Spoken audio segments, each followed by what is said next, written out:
as you guys know, we are broadcasting from a theater, and it's like one of a kind experience. It's our first time doing this, and it's actually an event that we don't really see a lot of, where we combine esports with theater. So these things tend to happen. So I appreciate everyone that has stuck by.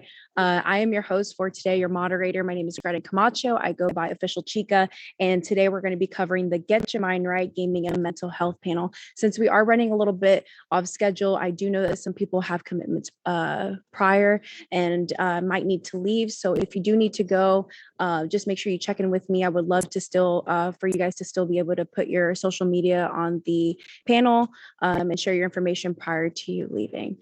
So with that being said, is everyone here and ready to go? Awesome. So yeah, we are running the Future's first gaming Fall Brawl event. I'll be your moderator, and today I'm joined by an amazing panel. We're going to be discussing the personal insights and knowledge regarding mental health in this industry and how it relates to the younger audience, but also the parents. I think we can all agree parents play a very pivotal role, also mentors, as far as how gamers navigate in the space and also what they do afterwards. So before we get started, I'd like for each member of the panel to introduce themselves. We'll go ahead and start with Natasha.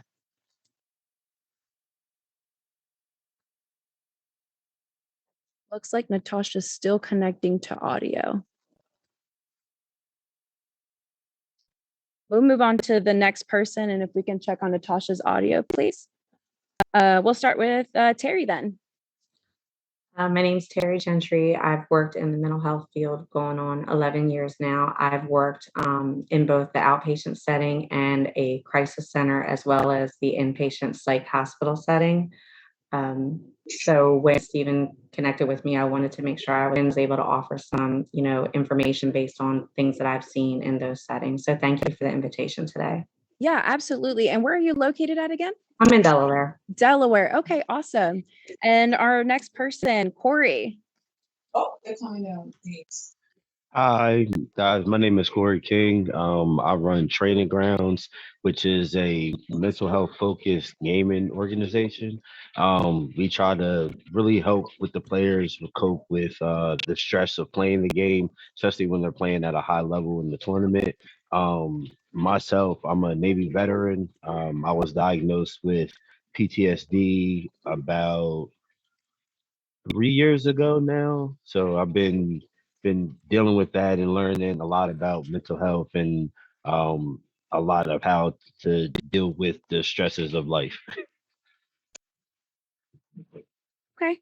Yeah, awesome. I think we have a variety of people here from different backgrounds and professions. So I think that's very important because mental health can affect people in different ways, right? And people experience it in different ways, especially the younger audience. And I think it's important for us to talk about those experiences. So I appreciate you for making the time, Corey, to speak about your experiences and share that with everyone.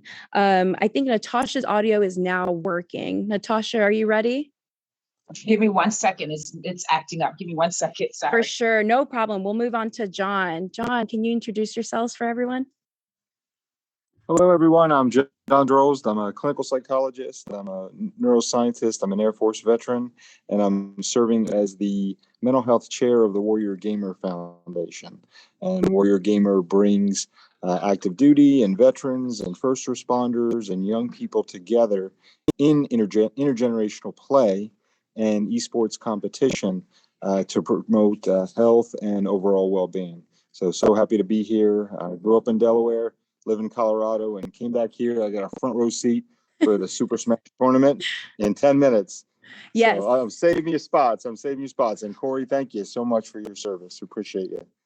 Yeah, so John is actually joining us here. And as you can see, I'm actually in a theater myself, and I'm surrounded with FFG staff. So it is a different kind of experience and venue than what you would normally see me as. So I think this is great. It's very interesting to see how people that love cinema also have a love for gaming and how we're able to combine that into an event that is also hybrid, available in person to our players, and then also virtually here on Twitch for you guys.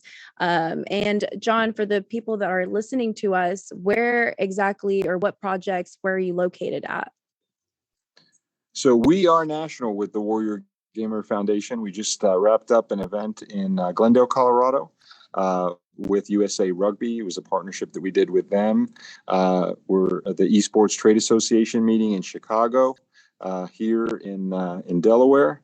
And then in 2022, we're going to be national with our championship series of gaming. So we're looking forward to, hopefully, we're going to be back in Colorado, Dallas, Los Angeles, and then here again, hopefully 4 times a year with Futures First Gaming. Awesome. Well, you are always more than welcomed with us here at FFG. Don't know. I see that Natasha dropped, and I don't know if we have her yet. Natasha, is your microphone ready? Should be. Awesome. Yes, we can hear you. You look fabulous. Hey, how are you? Good. Thank you. Yeah, thank you so much for having me. I'm super excited to be here.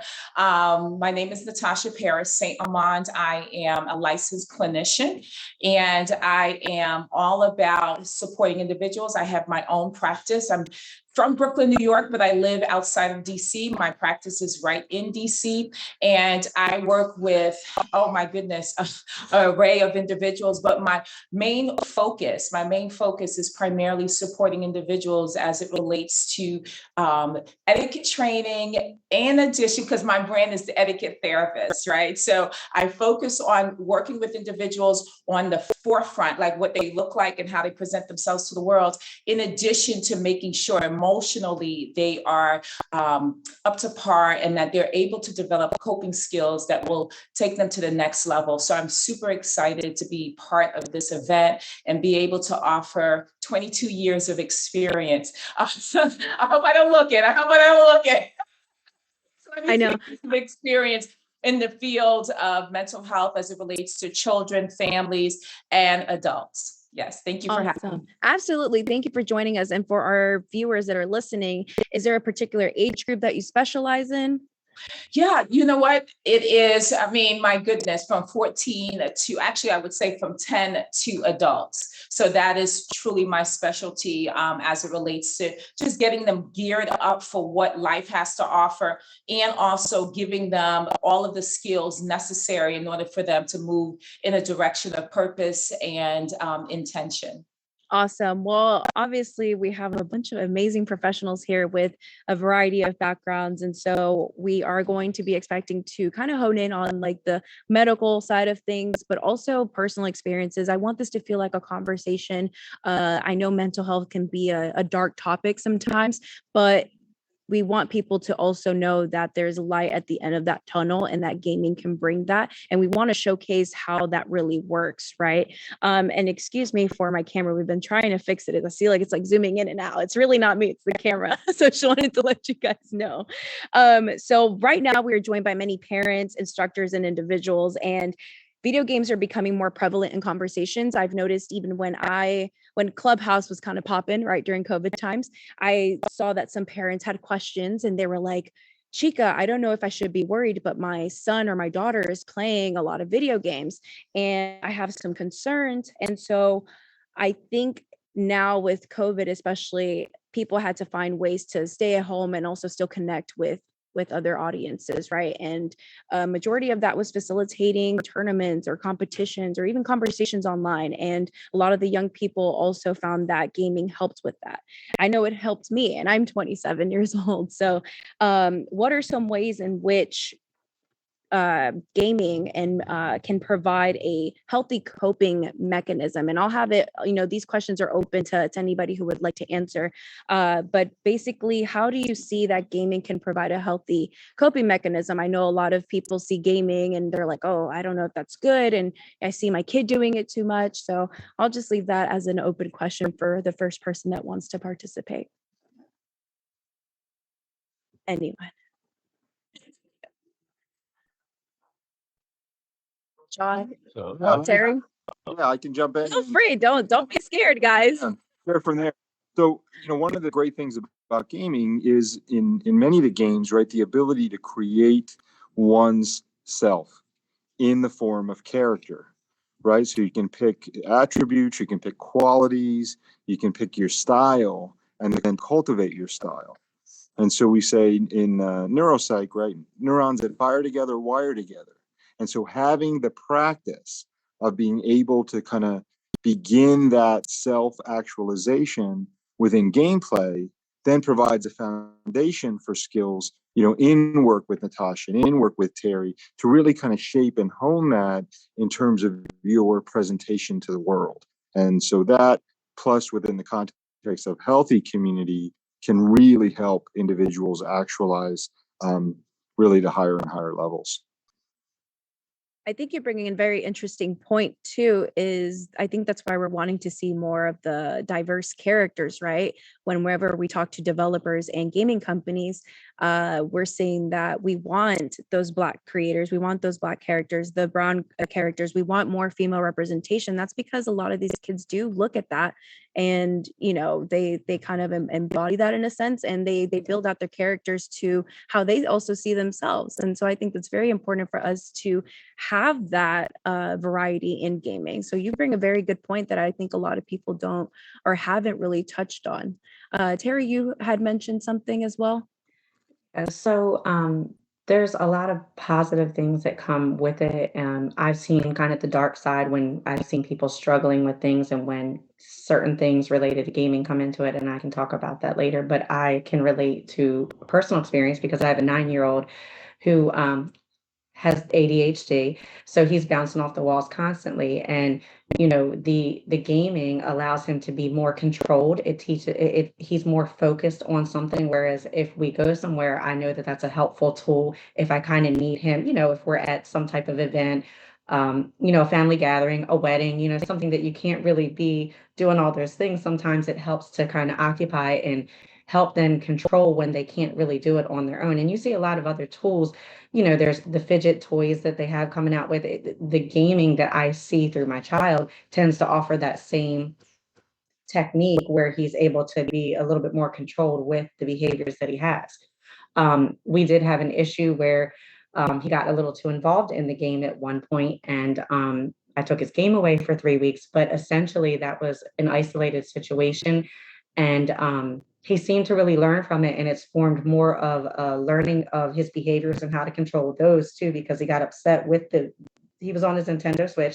He got upset at something that happened there and hit it on his computer screen, breaking his computer screen that he uses for school. So we had to kind of put a stop to that. And I just said, if you're not able to control yourself and your anger when you're on the game, then you need to have some time away from it until you can think about alternatives or know when to step away before you get that angry. And this was last summer. Last fall, excuse me. So we haven't had any incidents since then. So that's a positive thing. Even with the negative thing that was there, I've seen, even recently I said to him, because I knew I was preparing for this as well, and I kind of wanted to ask him, I was like, do you remember why we took your game? And he says, yeah, I was raging. And I said, but what exactly did you do? And he said, well, I broke my computer screen, and I know I can't do that when I get that upset. So for me, I think that those are positive things that have come out of this, because he can use those same techniques in other situations in real life. So. Yeah, no, and it's, how old is your son? He's 9. 9, and he knows the word raging. Okay, yeah. No, I totally understand. I think part of that too is some parents, and I've heard about it, is that they're concerned that video games are, there's like this big debacle that video games cause violence, right? And so a lot of people were like, oh, well, we can't have video games, we can't have these kids on long video games. And I think that's a big conversation that needed to be had, and there's proof that it does not cause violence, right? Do you have he's got this enormous amount of energy, and whether that's funneled into exciting things or angry things, he has to learn to control it with that diagnosis.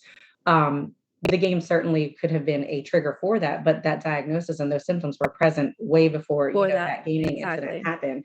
So can they be gaming when they're experiencing symptoms and things like that of a diagnosis they may have? Absolutely. Can it be a trigger for it? Yeah, but it's certainly not the cause of it. Those things are present beforehand.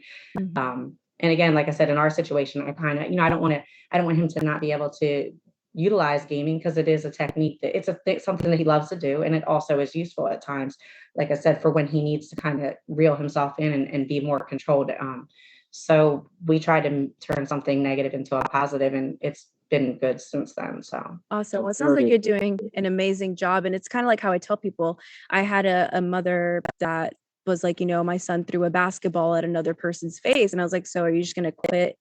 He's going to quit basketball? She's like, no. I was like, well, then why would you take away the controller and not have him play video games? Same concept, right? If he got upset, then let's use that as a teachable moment. But these are outlets for kids to really find out who they are, and especially at those crucial ages. So don't take those things away. Just kind of like you said, in moderation, talk to them, walk through it with them. And I think that's very important. So I commend you that, you realize the positivity that gaming can bring into your child's life. The other thing that I do with him, and I'll just add this and then someone else can speak, is I pay attention to his communication while he's on the game. First, he only games with his cousin and one other friend that we know, so he's not just online with anyone. But I always pay attention, to his communication. I can hear, when he's getting upset, when something's wrong, even if, it's like something that's getting a little aggressive. That's okay if the game is, but I want to caution him because I hear him getting aggressive with it too. And, I'll kind of go to him and say, what's going on? Is the game going okay? No, Mom, it's just a game. I'm fine. And he totally tones it back down a little bit.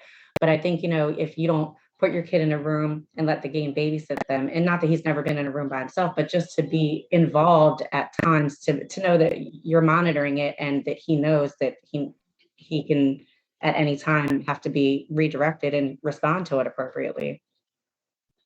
And I think you brought up a good point, is the word involvement. And that's when I got asked, hey, Chika, like my son is playing video games, I don't know what to do. And I was like, well, you're aware of it and you're involved now. And that's already a step ahead than a lot of other people who just kind of frown upon the whole idea of video games because they think it could affect their child in a negative way, right? And so far, we've only been in this chat for a few minutes, and we can already see that it has a positive effect in a lot of these kids' lives.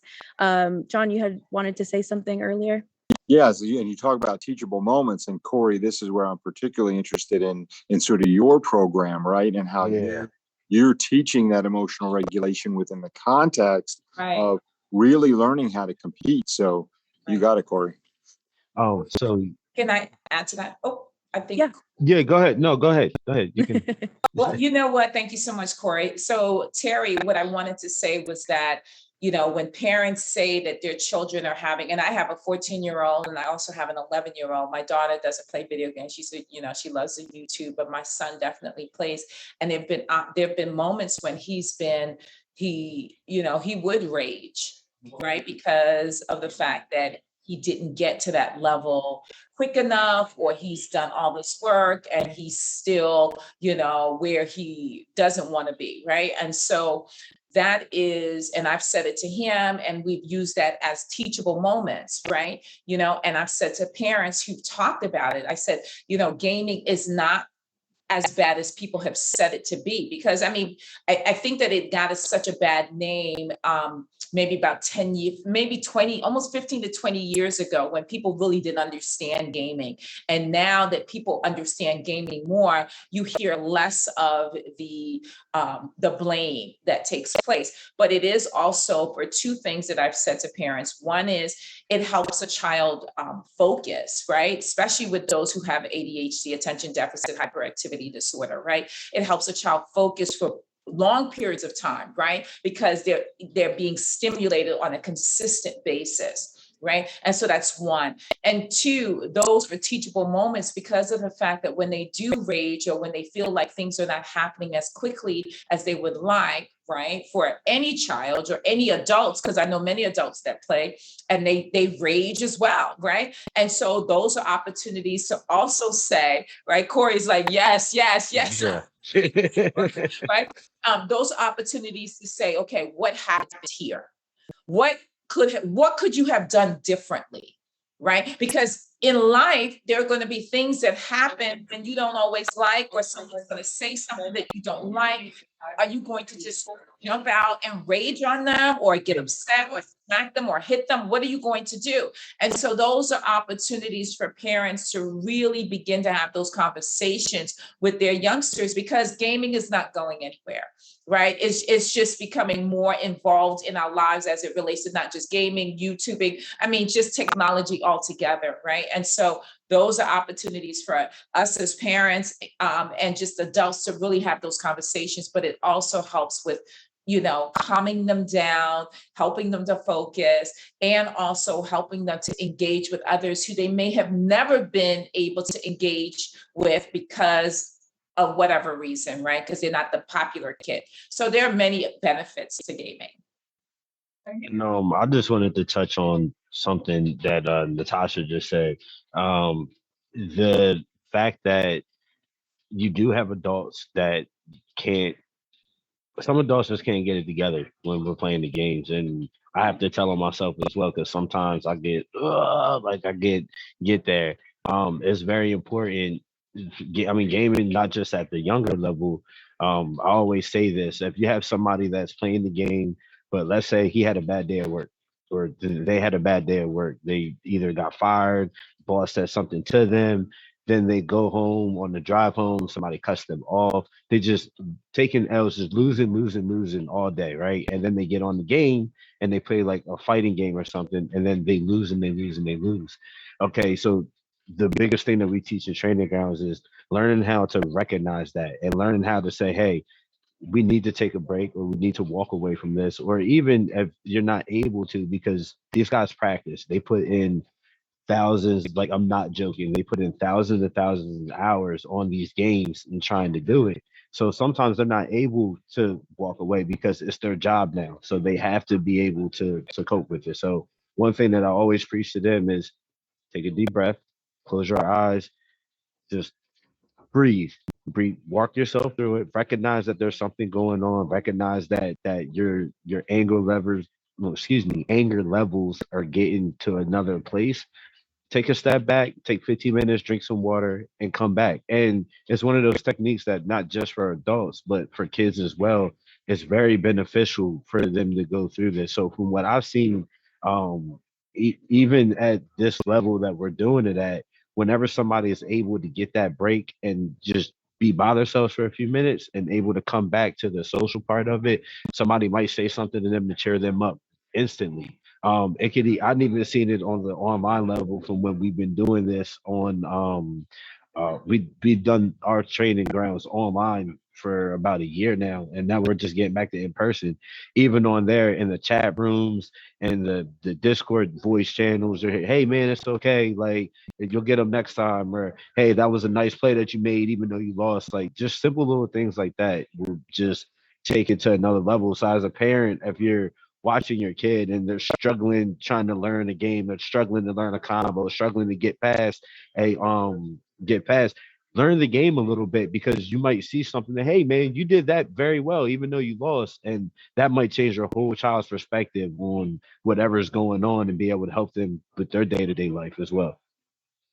I want to touch on something real quick that you said, because I had this conversation with John when we met, is that at school, and I'm very open about it, this happened to me too, right? Where I felt like I had to suppress who I was and what I genuinely liked because I didn't have those resources in my school, my after school program, so on and so forth. But when I got home and I sat down and I put my headphones on, when I turned on that microphone, when I log in and it said, it says OfficialChiKa, and my friends and I connect, I can be myself and I can connect to a world that understands me. It's still the same world, obviously. I know a lot of times we talk about, online world and like real life, but it's really all just the same world, right? But when you connect with people that understand it, it's on a different level. And now that we're seeing it in like after school programs and educational programs, I'm just like, wow, you know what you guys are doing to these kids? You guys are legitimately saving these kids from depression, saving these kids from maybe falling into a dark place, or going and maybe falling into bad habits like drugs or whatever the case may be. It might seem kind of crazy to think about it that way, but having someone that can just hear you out and you can be 110% yourself, and just where, it doesn't matter what background the person on the other mic is from or where they're at, and you guys bond through that genuine like love for gaming. And that's what my brand stands for, is that it doesn't matter where you're from, it's a love for gaming that unites us. It's very similar to traditional sports. When you go to a stadium, for instance, you might not know the person to your left, to your right, behind you, but it's that love for the sport and the team that brought you there, right? And you guys bond through that. Same thing with gaming. And it really does make the world of a difference when you have these kids that have that outlet. And when it's being stripped away, in a sense, from, like maybe their parents take it away, or the school system's like, no, in between your breaks, you can't pull out the Nintendo Switch and play Mario Kart, whatever the case may be. They don't understand that they're actually hurting that child. And not just at the level of like, you're taking away the fun, right? But in the sense of something deeper, because a lot of these kids genuinely, when they get home, they can be truly themselves. And that's something that John and I had spoken about. But that when you said to me, or when you said earlier, Corey, that finding a friend or someone to give you that positive reinforcement, sometimes that's what a lot of these kids are looking for, is for someone to just hear them out so they feel included in the space. Similar to how we have a basketball team, football team in the high school or middle school, those people feel included because they have something in common. So why are we leaving out the rest of the children who need those coping mechanisms, who need that hobby or that, those skills to bring them together? You said something, if I could just speak on it for a moment, that Absolutely raised something that I wanted to make sure I talked about today. I'm sure the other mental health clinicians would agree. When you're doing a risk level assessment for someone that you're concerned about depression, suicide, things like that, one of the things that I always focus on is, do you have someone to talk to? And then when you talk about children, the teenagers don't want to talk to us parents. We're not, but the important thing is, can you talk to someone? The ones that say no, that's a problem. As long as they say yes, it really doesn't matter who it is, but that yes is so important. And we need to, as parents, as teachers, as coaches, adults in general, have to understand that kids aren't always going to come to us. And it's really important that it doesn't matter as long as they go to someone and they can talk. So that's another positive thing that gaming can offer, especially if you look at depression, anxiety, and things like that. Kids that have been bullied, kids, that feel like they don't fit in. And then also we talk about the isolation during COVID, which was on everybody, no matter what. But the important thing is that they have someone to talk to, and that's a big deal. So I just wanted to point that out when you said that, like having to be able to go home after school and like talk to people that understand you. That's extremely important. Yeah. And I mean, it happened to me. I had moved to a small town recently, like maybe a year and a half ago, and I didn't have anybody. Then COVID hit. And then I was just like, I felt like even at work, I could have talked to these people about gaming and what I was aspiring to do. And I mean, look at me now. Like, I'm hosting events, I'm traveling now, I'm commentating, I'm doing consultations for people, like all through gaming. It literally just started from the love of gaming. And there was times where I would go home, I'd go into my game room and I would turn on my stream, and it was like a weight off my shoulders. And I'm like, holy crap. And that's when I knew. I was like, holy crap, like there's kids that feel exactly as how I feel, even adults. I'm 27. Okay. I was experiencing this at like 25, 26. Do you know what I mean? So I can't even imagine kids who may not have someone to talk to or someone to lean on. And so I just think that's very important. And I'm very transparent about these topics, because I feel like these topics need to be heard. It builds conversation, and some people it's a heavy topic, right? And so I always think it's important to also hone in on the positive.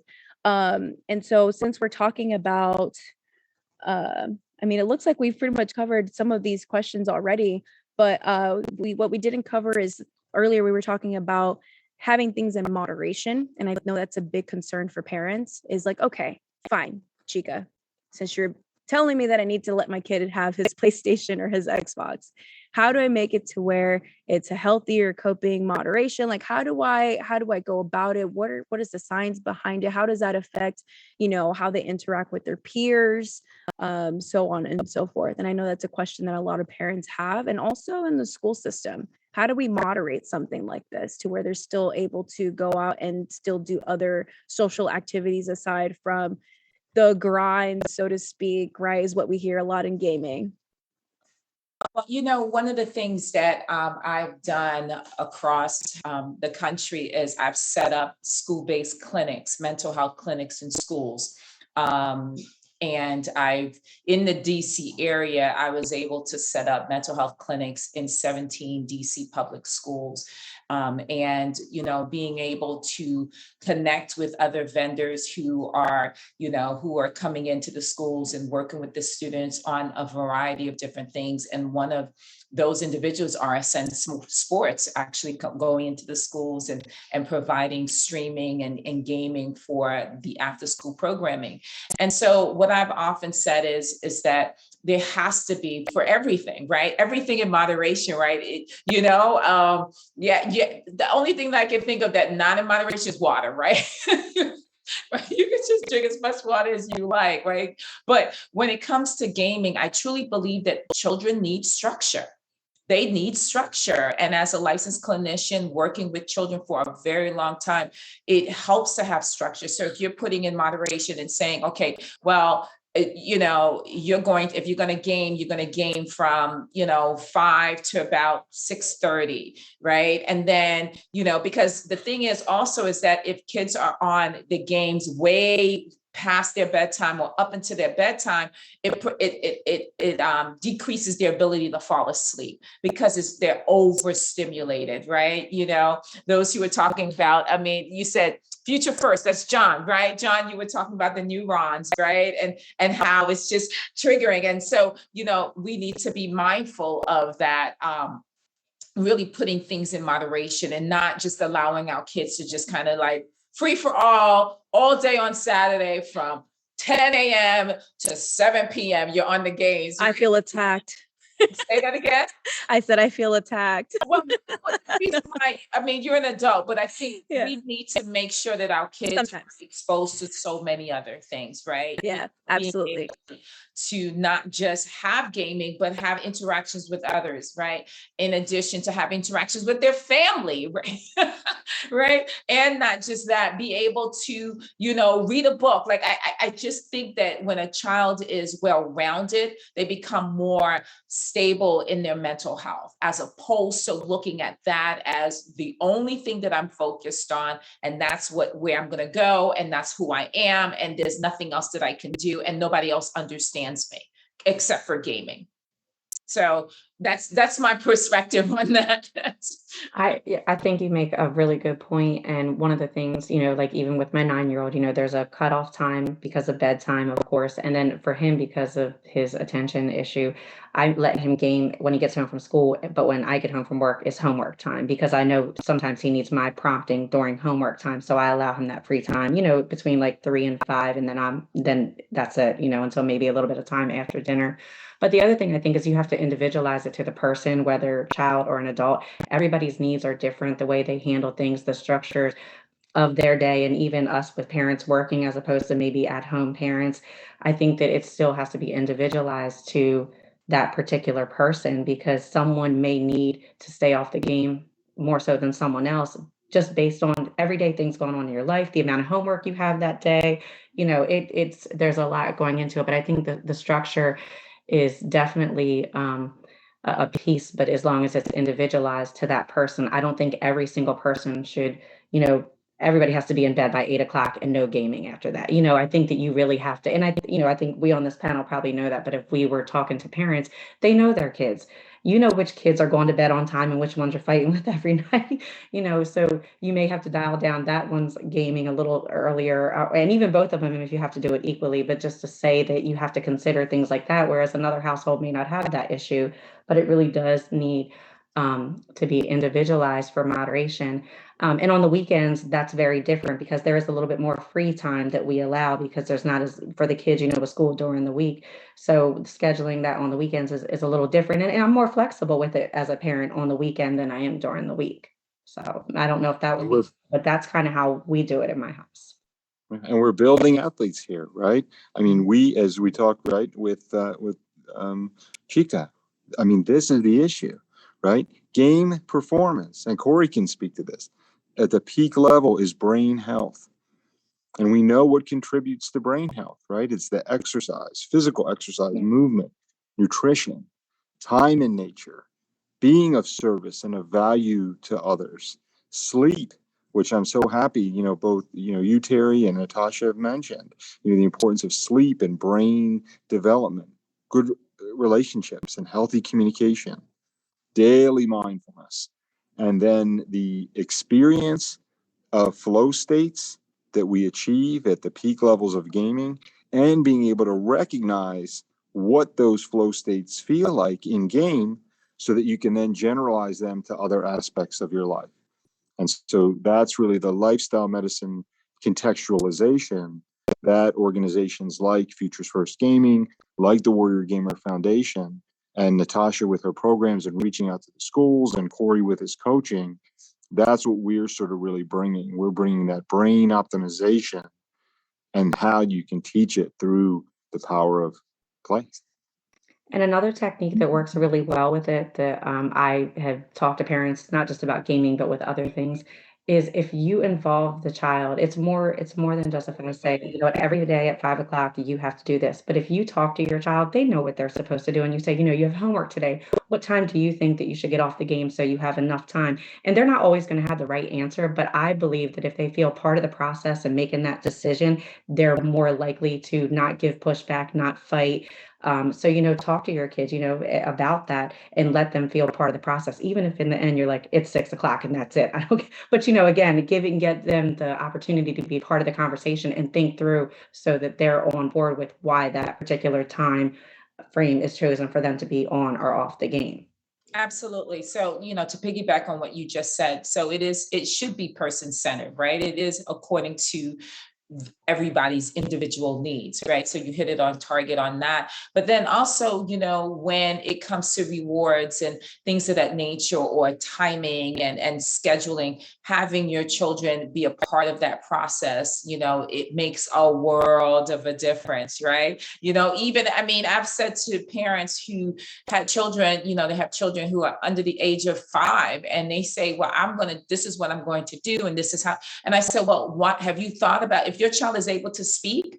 They understand, right? They understand. And so to even include your child in the development and programming of their day, right? Saying, okay, because my son, he has a hard time falling asleep. So he has a hard time falling asleep. So, and he's on his phone and he's gaming and he's doing all this stuff, but he also is very diligent when it comes to his schoolwork, right? And so he knows when to stop playing on his phone or on his games to get to studying, right? So like you said, every parent knows their child, and to really hone in on, when we're talking to parents, hone in on their ability to trust their children, right? Their ability to create structure around what their needs are, but allowing them to take part in that decision making. And then what you see is you find a child flourishing because they're like, my mom trusts me, my dad trusts me. They feel like I can do this. And when they don't do what they're supposed to do, like I tell my kids all the time, do what you can do what you want to do when you know that you have. Well, what am I saying? Okay, wait. I said this morning as we were doing chores, I said, you can do what you want to do when you first do what you have to do, right? You can do what you want to do when you know you have. See, I'm twisting it again. Do what you want to do. You can do what you want to do until you could do what. Oh, see, I don't know what's going on. I think we all understand though. You get my point. Yeah, we do. Yeah. So they often say, okay, yeah, I did my chores. So, and I'm like, okay, then you could do what you want to do. Right. But if you haven't done what I'm expecting you to do, then you can't. It just doesn't work that way. And so they understand that. So I think that with many parents who are on this call, who are, listening to this, it really is them trusting their child and trusting themselves as well. And that makes a huge difference, because that creates that nice rapport and relationship that you've developed with your child. And I talk about this all the time on my stream. And my community, my audience, they know who Mama Chica and Papa Chica is. That's literally my community named my parents. Okay. Like that wasn't even me. And there's nothing more beautiful than having the support of a parent or a mentor, someone that you can look up to that supports your goals through and through. I mean, when I first started this, I was in the medical industry, right? And I told my parents, I was like, listen, what I'm doing right now isn't tickling my creative side. I need to do something. I'm going to go into gaming. my parents could have completely just been like, we don't support this. This makes sense because you were always gaming, like whatever the case may be. But they are so supportive. And let me tell you, in my hardest days, like when I come home and I feel defeated sometimes or whatever the case may be, it helps my mental health so much to just have that person to talk to. And they knew, even growing up, like, okay, Greden, like you need to get your homework done and then you can do your gaming thing. I talked about this before. I didn't go to my prom, right? And I had a conversation with my parents about this. I was like, I don't want to go to prom. And they're like, why? I was like, I don't feel like they really understand me and know me. And I just don't want to spend 3 hours in a room with a bunch of strangers, really, right? And so I stayed at home and I played Black Ops with my dad. He didn't have to sit there. Like my parents could have been like, no, go put on a dress, go take forced, like you're forced to take these pictures, go do this. They listened to me. They made me sit down, evaluate my decisions, right? And then you're probably thinking like, prom, but that's the first example I could think of. And even then, I'm so happy that I stayed at home and played Black Ops because I got to hang out with my friends. And even now till this day, I'm 27 years old. Okay, I graduated high school in 2012. So like even then, the people that I was playing with on that night, that prom night, I'm still friends with them.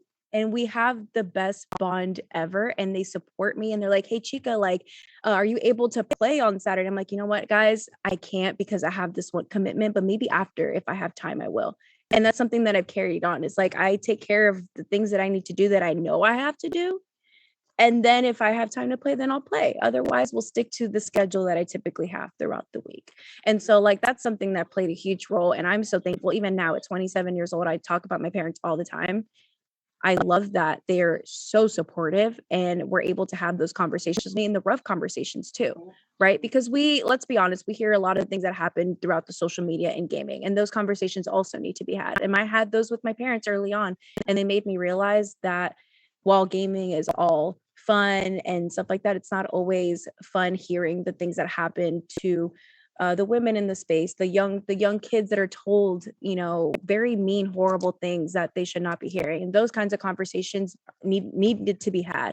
And so if one thing anybody can take from listening to this video is that start having those conversations, whether it's finding a mentor, a parent, a sister, or somebody that you look up to, because it really does, like what happens in your youth really can carry on into your adult life. And I'm like a true testament to that if I didn't have my parents kind of guiding me and giving me the opportunity to have those conversations, I don't know if I would even pick up the controller ever again. Right. So, and they didn't strip that away from me. They're like, you know what, you want a game? That's fine. Do you also want to do volleyball? Does that make you happy? Like those kinds of things. And so that's just something that I wanted to throw in there. Does anybody have anything else to say in regards to that topic or something that stands out to them? Well, I think you're the example in our conversation, right? Now we talked about arguably, I mean, you were playing very young, violent games with your dad. Yeah. And I really Splinter Cell. Hold on. Splinter Right? Cell. That was like 2001, I think, is when it came out. Okay. I was like in first grade. So Splinter Cell, Battlefield 2142, Counter-Strike, Half-Life. Like, yeah, I was playing Princess Peach. Like, right. I attribute your toughness to that training, right? I mean, I think the training within that game, within the context with your dad, I mean, I think that translated into the energy now as a leader that you bring into the space where, you know what, you're going to go toe to toe with those bullies online. Yeah. You know, and it was a and way of you've done bonding it. with my dad. My Yeah. dad's military. He was gone a lot, and so we found a way to bond, and it was through video games. And I'm so thankful for that. I hope that more kids can find a parental figure or mentor, their parents themselves, or someone that they can look up to, that they can have those experiences with, because it wasn't easy not always having my dad, because he was gone. I mean, he didn't even make it to my high school graduation, right? And so like he missed a lot of those big moments, like things that we would consider big moments. But what I remember the most is the moments that we did have playing video games. And that to me like supersedes like, oh, you missed my graduation, whatever. Do you remember that one time we kicked ass in Call of Duty? Like I remember that a lot more than just like, oh, you missed my high school graduation, like no big deal. And so I really hope that we can start seeing more of these programs, mentors, and people uplifting each other's space and having these conversations, because it really starts with the adults, because we're paving the way for the younger generation. And if we as adults don't get with the program and like start like moving things quickly and creating these pipelines, we're missing out on so many kids that we could be helping now. That's something that I wanted to touch on was Yeah. because you guys hit every point that I could ever have thought of when it came to kids. Like that, all that stuff was great, especially your story, Greden. That's amazing. For the adults though, and not even the adults, really, we deal with a lot of college kids in training grounds, and if I didn't go to college, I was in the military, but I do know about that freedom when you get to be that age. And it's like I can do whatever I want to do. Like I can do what I don't have to abide by this. So one thing that I just want to say is the balance that you guys were talking about, and especially when it gets to that level, you have to have it. You have to be able to know when it's time to spend all night on the game and when it's time to spend all night hitting the books, or when it's to prepare yourself for the next day. And the biggest thing that I see when it comes to a lot of these guys that come in here, the immersion of the amount that they immerse themselves into the game. Um, I just want everybody to, anybody who's listening out there, it's okay to take a break. It's okay. The game will be there. It's not going anywhere. I promise. They don't grow legs and walk away. So you'll be able to come back to it. You'll be able to flourish and do whatever it is that you do. But give yourself that mental and that break for your life so that you can go and do the things that you need to do. Just like Natasha said, do what you want to do after you do what you have to do. So big point. Like that's I'm gonna I'm gonna be using that if you don't mind for Some reason it just couldn't get it. My kids were listening and they were like, Mom, don't say it, don't say it. Thank you so much, Corey. Oh, no problem. And oh, go ahead, Terri. I was just saying, Corey talking about what he talks about raises a really good point too, is that, just he's talking about stepping away from the game when things get to be too much. And also as adults, we have all these responsibilities and life is stressful and sometimes there's nothing you can do about it but work through the stress. That's also an opportunity to utilize the game so you can take your mind off of a stressful situation too. So it goes hand in hand, just like you need to take a break from, everyday life and maybe get into gaming just to not think about that bad day or something that you have to, something that's kind of overwhelming just to get your mind off of it. But then, so it works both ways. And I think that's really important to point out because it's a redirection so that you're not overwhelming yourself. And honestly, anytime I've ever had a bad day, I would just tell the people that I'm playing with and we would talk about it. And then, they'd be like, well, Chika, let's make it better. And so like, we would goof off. I have one of my friends who brings out the ukulele for some odd reason and sings to me every time. And so like, things like that. And that stuff resonates with me because especially during COVID, these conversations, I mean, they're hard to have. It's hard to have social conversations sometimes and just like meet up with people. It kind of makes it a little bit difficult. Right. And so I think you made a very, very great point. And so we do have to be wrapping up here shortly. But one thing I wanted to give you guys an opportunity, if you have resources, whether it's your own business or resources outside of your business that you have worked with in prior, if you guys want to mention some of those for our viewers, and feel free in the chat to type some of these out. I think it's very important that we not just have the conversations, but we're able to share it in terms of like, here, this is where you can find this. And I have conversations with parents all the time. They're like, I don't know, Chika, my kid's struggling. I don't really know what to do. And I'm like, great, Futures First Gaming.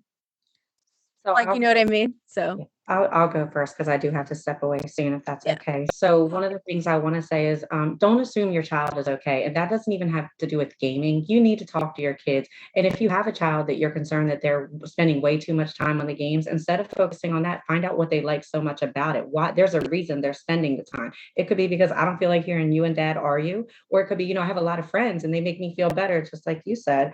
But ask your kids, ask them why, what do you like about it? What's fun? Are you good at it? How good are you? What rank are you? Whatever. Talk to your kids and don't assume they're okay. They might be fine, but don't assume when you're looking at concerns in regards to gaming. If you ask them, they, for the most part, should tell you, what they like about it and why they're spending so much time on it. But local resources, anywhere that you go, there's always a 24-hour mobile crisis line. That's first and foremost for everybody, adult or child, that you can call, and they should be able to, it should be easy to find. You should be able to Google it.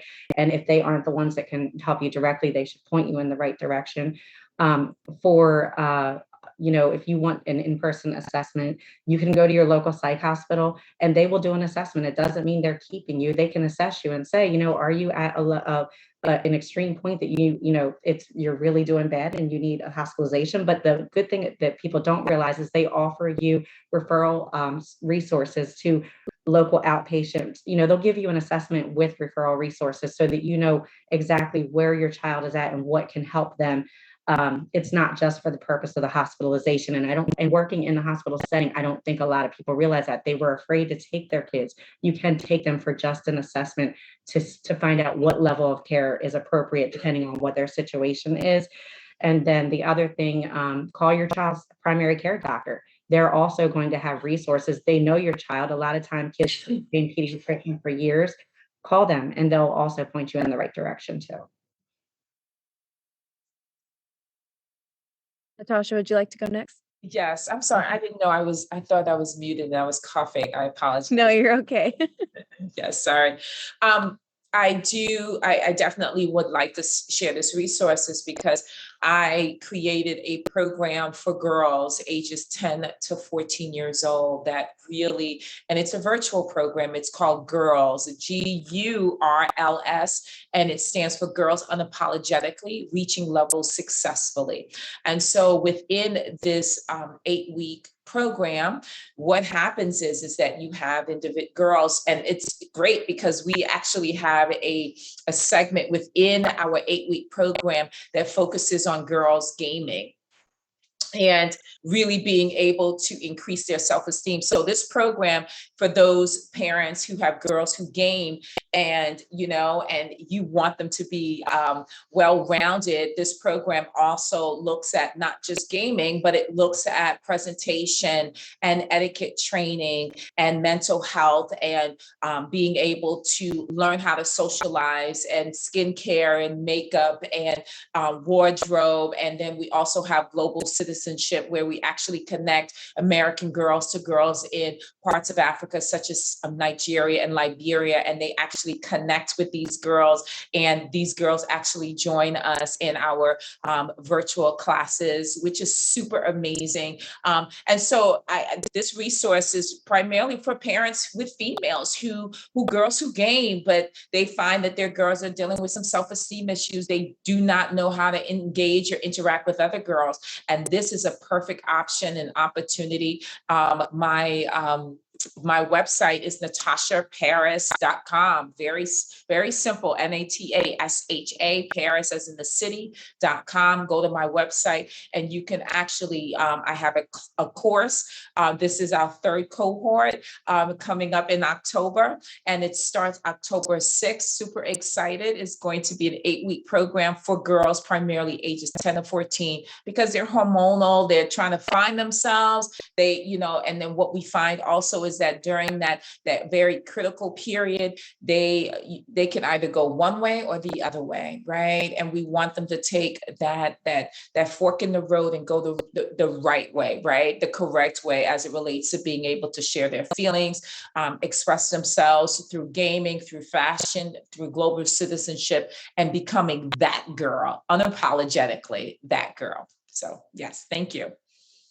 I love that. Thank you for sharing. And I think that's very important to have too, because yes, while I love to talk to my guy friends online, there are certain things that I don't want to talk to them about. Right. So, and one of them being like at that age, like, talking to my parents is cool. But like, if it's a group of girls, I would have definitely felt more comfortable in those type of situations or when those conversations needed to.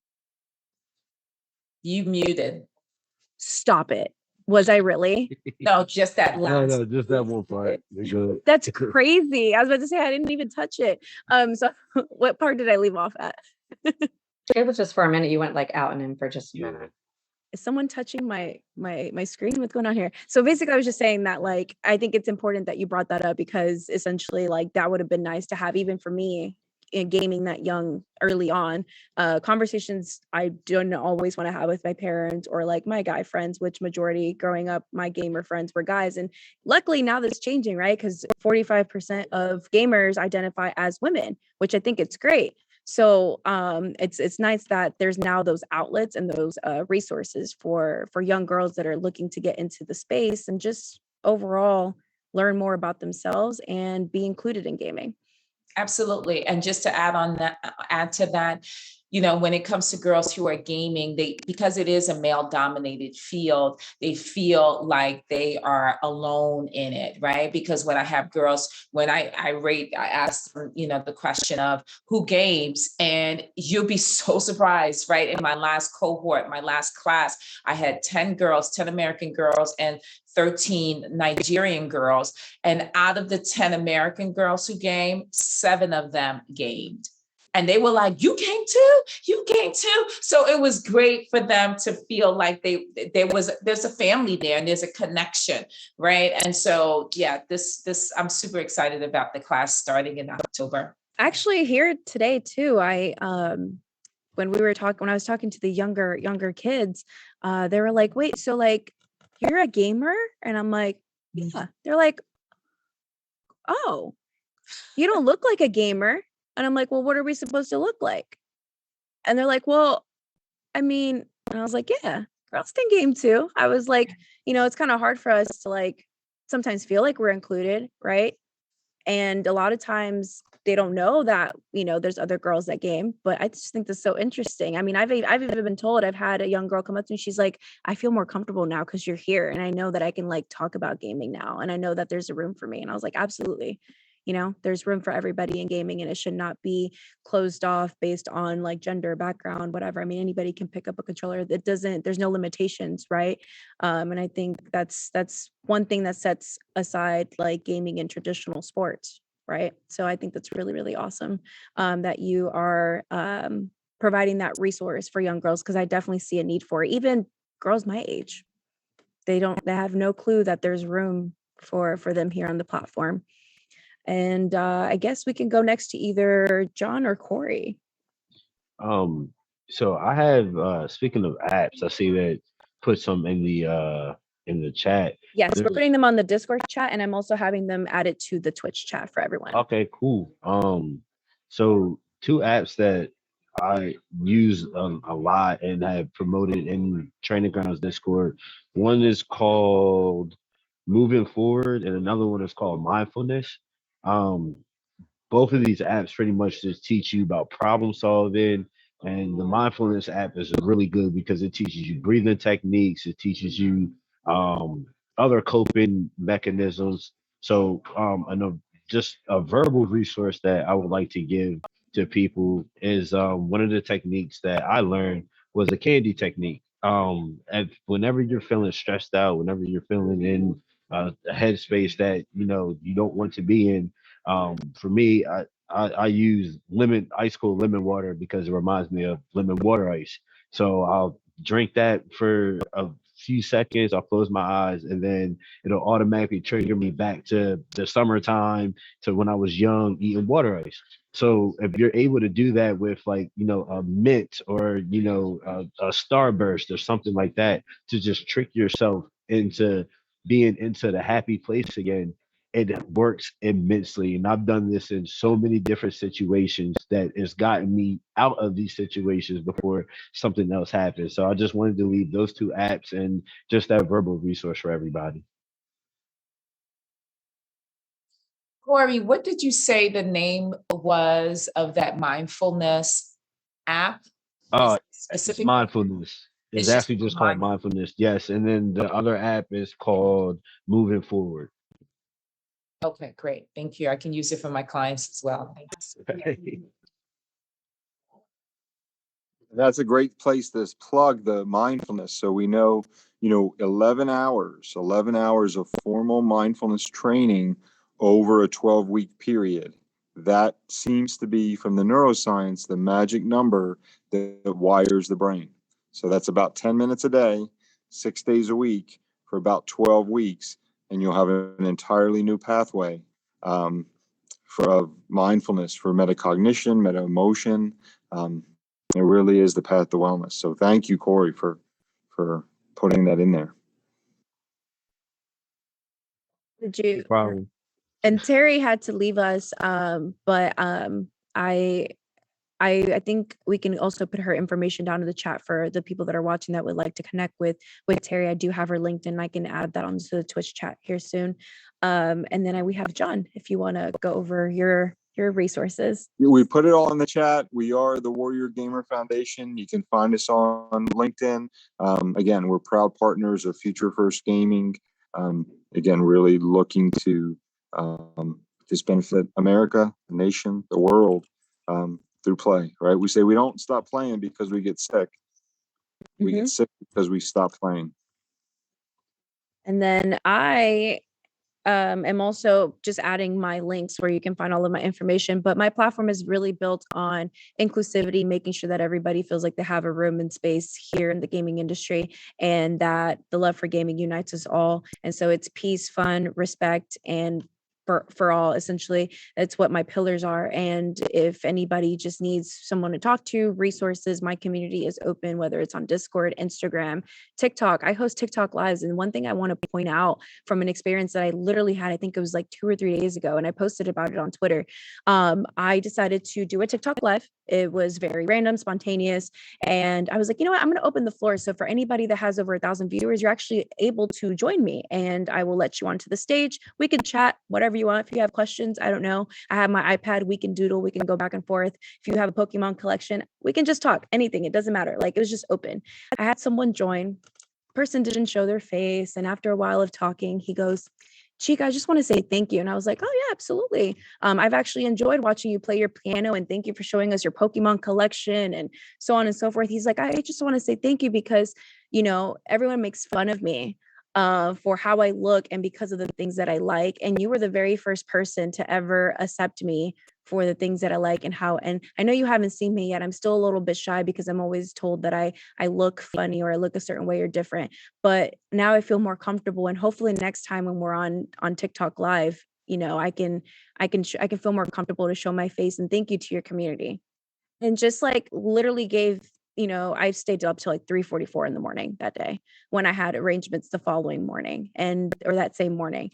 And so just giving people those extra minutes and time of your day can literally make the world of a difference. And that to me just resonated.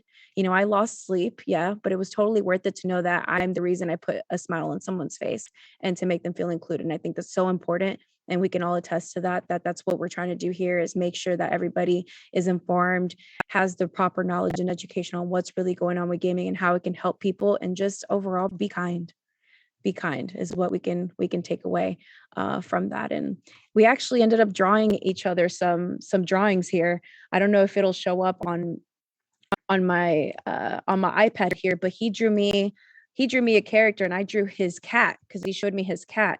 And I am by no means an artist, but I will say this is a very cool cat that I drew. Can't really see it as much, That's but so like cute. that, and the date's right there. That was on the 16th. And I signed it and I drew his cat Snowball. And it's just those extra little moments that you take with people and really get to know what they like, makes the world of a difference. So if you're a parent or if you're an adult, whoever the case may be, if your younger sister or older brother likes gaming, don't shut it down. I think that's what we really came down to this, is don't shut it down, because it's a little bit deeper and it goes deeper into that. And gaming is fun and it should be fun. Everyone should be included. But first and foremost, other people's feelings do matter. And the type of words and actions that we choose can really impact someone. So choose kindness and choose to just take the time to listen to someone today, especially if they're in the gaming industry, because gamers hurt too. And I was one of those. And so gaming has changed my life. And I hope that we continue in the right path so we continue to change other people's lives. And that was my TED Talk. So before we go, one more thing, if anybody has words of wisdom, because that was my words of wisdom all bunched into one. So if anybody has words of wisdom for today, I will open the floor for words of wisdom and then we'll wrap up today's panel. Well, I would like to say that, let me first just say thank you so very much for this opportunity to be able to be graced by your presence and everyone else's presence. I'm blessed to have been around all these phenomenal individuals. And second thing is, I just want families and parents who are listening to know about mental health. Like, mental health it's not a scary word. It really is not. It's real. It really is real. And that they have to look at what is happening to their children on a consistent basis. Why? Because when a child is on their phone or they're playing their game and you're thinking that they're quiet and they're good to go and there's no problems, right? They're not saying anything. You need to go in and check on your child. You need to go in and check on your child, because there are bullies online. And they are taking a different form. They're not physical in the face-to-face interactions as often as it used to be back in the day. It's virtual. And so if there's anything that, if there's anything that I say today that you may not have heard, I want you to hear this. And that is, pay attention. Pay attention to your child, pay attention to what's happening, but because of the fact that if you don't, you'll end up having to, whether it's dealing with drug addiction or suicide or major depression or or your child being the bully, right? So pay attention, because it really makes a world of a difference. And if you can do that, then you can save your child from other things that may be happening outside of your vision and your peripheral. So that's my words of wisdom. Awesome. Thank you for sharing. Oh, And guys, we have about like 8 more minutes. That yeah, I'm gonna be really quick. Go for it. My words of wisdom is something that I remind myself of, and I'm told pretty much every day. It's going to be okay. This journey of mental health, journey of gaming, all these things. Life is going to happen. You're going to have challenges. You're going to have losses per se. You're going to have all kinds of different things. It'll be okay. Just breathe, stay calm, and keep going. Nobody said that this is going to be easy, but everybody says it'll be worth it. So that's what my words of wisdom is for everybody. Just, it's not easy, but it will be worth it. It will be okay. I lied. We don't have 8 minutes. I have like 1 minute. Real quick, John, one more. Spend a time polishing the mirror. Spend every day, be in the mirror, and because it's in your mirror that you want other people to experience their best selves. Like Greden, you do every day, Natasha and Corey, you're beautiful mirrors in the world, and you help people see and actualize their potential. And for that, we're just so thankful. So thank you. That was nice. Thank you, John. Thank I you for that, appreciate John. That was nice. Awesome. Well, for our viewers that are tuning in, we are about to go into our second panel, but thank you everybody for taking the time to chat with us and to inform our audiences. I think the conversation needed to be had, and it's not something that we're going to be done with. So we will definitely invite you guys back to still be a part of Futures First Gaming, because you guys are making an impact every day. And those are the type of people that we resonate with and love, because we are going to be helping the future generations. Thank you guys for taking the time. Thank you. Thank you for having. No problem. You guys have a great day. You too. Awesome. Thank you. Bye.